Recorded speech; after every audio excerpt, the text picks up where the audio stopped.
Blessing heard the laughter of a strange woman from her bedroom. She dropped the glass of water in her hand. It shattered on the floor. Her heart pounded.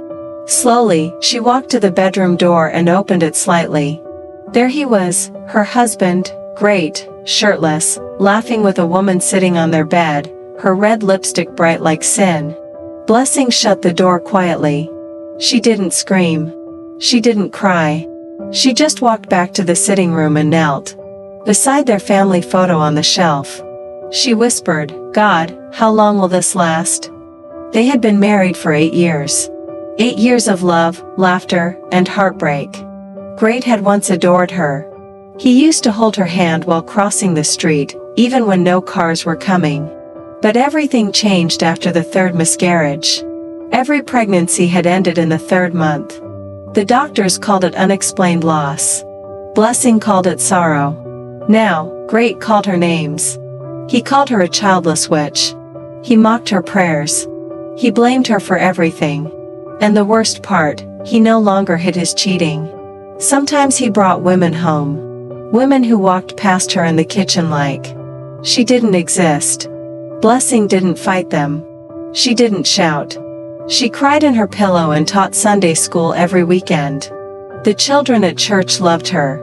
They hugged her tight every Sunday like they knew she needed it. Online, some women laughed at her. They said she was barren. They said her husband was right to cheat. But Blessing stayed strong. She refused to run to prophets. She trusted in God. Her prayer room was soaked with tears. One day, Great came home with a fever. He thought it was malaria. But after many hospital tests, the doctor looked at him with sad eyes. "You have an incurable disease," the doctor said. "You'll need drugs for the rest of your life." Blessing was beside him. She sat still, her fingers clutched around her Bible. When they got home, Great fell on his knees. He cried like a baby. "Please forgive me," he said. "I didn't know what I was doing." Blessing looked at him but said nothing. That night, she packed a small bag and returned to the hospital. "I need to run a test," she told the nurse. When the result came back, she stared at it for a long time. Negative. She dropped to her knees right there in the hospital hallway and cried with joy. She came home and saw Great asleep on the couch. She didn't wake him. She covered him with a blanket and sat on the floor beside him.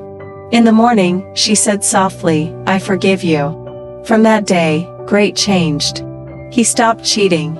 He prayed with her every night. He never raised his voice again. A few months later, Blessing missed her period. She wasn't excited. She was afraid. She walked into the hospital slowly, holding her breath as the test began. "You're pregnant," the doctor said. She nodded. "Let's wait 3 months." 3 months passed. The baby stayed. Then 4. Then 5. Then 6. Blessing started buying baby clothes. She smiled more. Her skin glowed. Great held her at night and kissed her belly, whispering, "Thank you, God." On the 9th month, Blessing gave birth to a baby boy. He was big, healthy, and beautiful. They named him Prevail. When Great held his son, he wept. He kissed Blessing's hands over and over, whispering, "I'm sorry. I was blind." Blessing just smiled. She had no words. Only peace.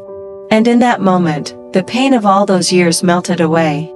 Their home, once full of insults and tears, was now full of laughter and baby cries. Love returned. Forgiveness bloomed.